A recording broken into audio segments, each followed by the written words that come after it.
Sveiki, mėly laidos žiūrovai. Šiandien laidoje svečiuojasi jaunoji perspektyvi menininkė Aidenė Nutautienė. Ji kuria parodą. Paroda susijusi su apie sutartines. Todėl pirmą pakalbėsim apie sutartines, o po to keliausim pakalbinti pačią menininkę. Sutartinės – unikalus lietuvių tradicinės muzikos reiškinys.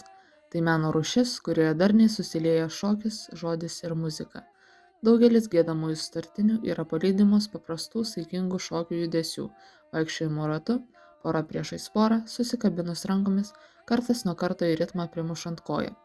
Sutartinės sutinkamos tik šiaurės rytų Lietuvoje, apie Biržus, Kupiškį, Panevėžį. Šias polifonines dainas atlikdavo dainavimo tradiciją iš savo senolių paveldėjusios moterys. Jos dainuoja labai siaurame rate, paprastai šeimoje. Nors sutartinės daugiausiai gieda moterys, instrumentinius kūrinius pučiamaisiais atlieka vyrai. Nuo dainininkų skaičiaus priklauso ir pavadinimas. Sutartinės vadinamos dvejinėmis, trejinėmis ir keturinėmis. Nors čia paminėti tik 3 sutartinių tipai, neapsigaukite, nes jų atmainų priskaičiuojama iki 40. Tai aš esu Aidenė, esu iš Kauno. Viskas prasidėjo nuo tada, kai mes esam kadangi klasiokės, tai mokykloje buvo sutartinių tokie būreliai kaip ir, tai mes ten kažkada su draugėm nuėjom ir mums visai patiko, taip kažkaip netikėtai. Paskui dar vieną prisikalbėm draugę, tai taip gavos, kad iš 2 3 etapą.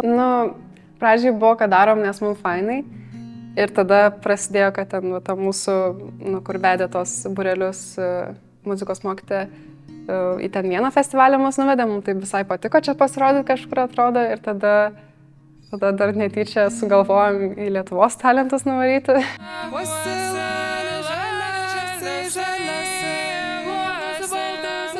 Tiesiog giedojom sutartinės tokio vos ne kaip su smalsumu ir tiesiog savo tokį, net ten nelabai žiūrint į visokias taisyklės, nes jų yra daug.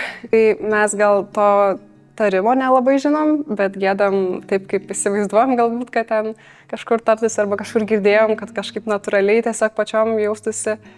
Tai tarmių nelabai žiūrim, bet tą tokį principą patį, kad viena pradeda giedoti, kita įsijungia, kita irgi seka ir toks, kad būtų palaikyta tokį vientisą sutartinės, kaip čia,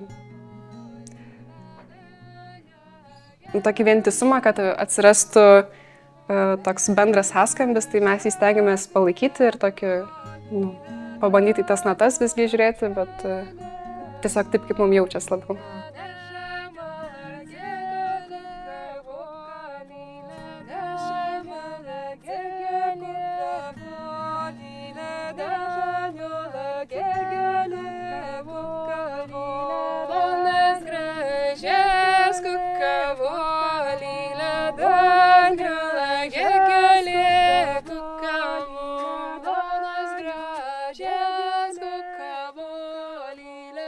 Sutartinės vadinamos ne dainomis, o giesmėmis, nes norima jas atskirti nuo vėliau atsiradusių neapeiginių dainų.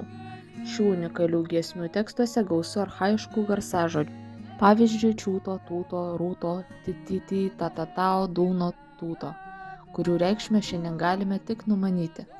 20 amžiaus viduryje sutartinių grupinio giedojimo tradicija kaimuose nutrūko, tačiau 70-ojo dešimtmečio pabaigoje ji prisikėlė naujam gyvenimui, kuris įvairiomis formomis tęsiasi iki šiolei. Įvairių folkloro ansamblių ir atskirų grupių atliekamas sutartinės girdime ne tik folkloro, bet ir šiuolaikinės muzikos koncertuose, festivaliuose. 2010 m. lapkričio 16 d. sutartinės įtrauktos į UNESCO žmonijos nematerialaus kultūros paveldo sąrašą. Tai sutartinės tikriausiai ir būtų tas toks prisilietimas prie protėvių, prie tai, ką mes lietuviai turim, iš tikrųjų, kas yra labai sena ir tokio sakrališko, net sakykim. Tai kartais būna sutartinės kaip tokia meditacijos forma man, kai ten, nežinau, pradedi giedoti ir ten jeigu ilgai dar tą pačią, tai iš viso tokia meditacinė būna būsena. O to pačiu sutartinės dabar atsirado kaip ir su draugiam toks, dar vienas būdas praleisti laiką ir dalintis su kitais žmonėm, tai yra kaip čia daug smagiau ir atrodo, kad žmonėms visai patinka kartais paklausyti mūsų. Tai mano parodos pavadinimas yra Sąryšis. Tai Tai yra apie ryšį ir būtent sutartinių giedotojų ryšį. Tai esu aš ir mano draugės, kurios giedam, tiesiog atradom taip netikėtai tas sutartinės ir kažkaip dabar vis susitinkam ir pradedam daryti kažkokius tokius pasigėdojimus ir kitiem pravesti, sudalyvauti kažkur renginiuose. Ir man giedant sutartinę su draugėmis kažkaip pasijuto toks, kitoks ryšys negu anksčiau turėjom, nors ir esam, jau ilgą laiką tos draugės ir ten, atrodo, jau ir taip nusišlifavom vieną kitą, bet vis tiek kažkaip atrodo dar kitoks yra toks buvimas kartu, toks gilesnis atrodo ryšys, toks dar kaip bendrą tikslą kažkokį darai, tai yra tokio labiau gilesnio to ryšio. Tai pati fotosesija vyko mano namuose, bute. Norėjęs tiesiog tokios natūralios aplinkos ir natūralaus apšvietimo, tai ten per daug lempų nenaudojom, tik ten tokį reflektorių ir tokį bandėm, paprastą, per daug nesuvaidintą įvaizdį įgauti ir tiesiog pozavo, tiesiog net ir nepozavo tiek daug draugės ir tiesiog buvo paprastai fotografuojama. Norėjau būtent užfiksuoti tiesiog kūno veido detalės, kurios galbūt nepasakotų iš savęs tiek daug, bet būtų tokia labiau simbolinė reikšmė jų. Nenorėjau aplinkos jokios įdėti, tai tiesiog paprastas fonas buvo ir tiesiog, kad galėtum tikrai tiesiog pažvelgti tam žmogui ar ten į akis, ar lūpas, ar ausį ir tiesiog būti tame ir nesiblaškant kažkur gamtos fone. Nebūtinai parodyti, kaip ten tas giedama ar kaip ten kas atrodo, bet per tą simbolinę prasmę ir paskui sudedant į video formatą, tai būtų parodoma tas toks persidengimas kiekvieno balso ir tada tos fotografijos tiesiog keliauja kaip detalės veido, kur būtų galbūt nepastebi giedant ar žiūrint giedotojas. Fotosesija pakankamai gerai vyko, kol aš fotografavau draugės, bet paskui, kai reikėjo save fotografuoti, tai šiek tiek buvo sunkiau, nes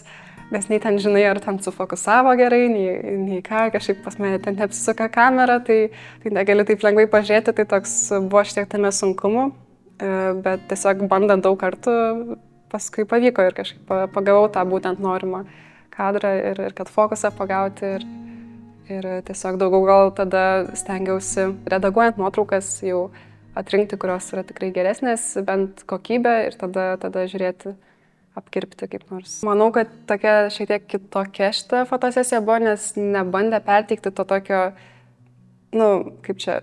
visiems suprantamo to įvaizdžio, kad ten su liaudies drabužiais stovinti ten prie kokio nors, kliečio ar kažkur ir tiesiog labiau žiūrint į detalės, kurių galbūt žmonės nepastebi, kai toli stebi, kaip giedoja sutartinės arba patys giedojant.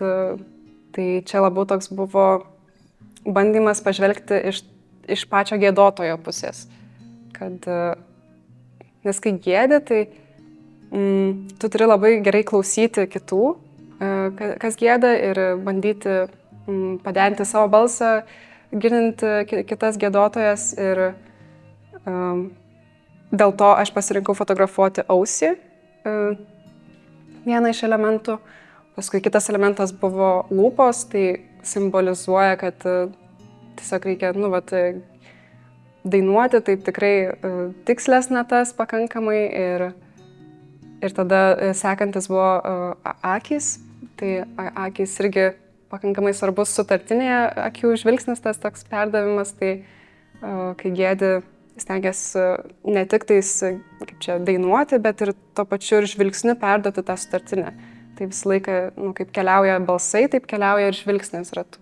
Man norėjosi kažkaip tą tokį parodyti, kad galima vis dar tą ryšį turėti ir kad svarbu jį turėti ir atkreipti tokias detalės, nes visgi smulkmenose yra daug paslėpta ir kad tiesiog būtų labiau atidžiam vieni kitiem. Šią parodą bus galima išvysti gegužės 21-17 val. 101 galerijoje VDU. Tai tikriausiai po šio projekto labiau liksiu tiesiog kaip ir giedotoja tą sutartinių. Nemanau, kad ten gilinsiuos labai į tą fotografijos pusę, ar kaip ten perteikti geriau jas, bet kol kas tiesiog, ką mes darom dabar su draugiam, sesių grupė, tai tiesiog dalinamės socialinės tinklose visokių įrašų, kaip kasdienybėje su paprastais rūbais tiesiog giedam. Tai manau, kad ties tuo ir liksiu.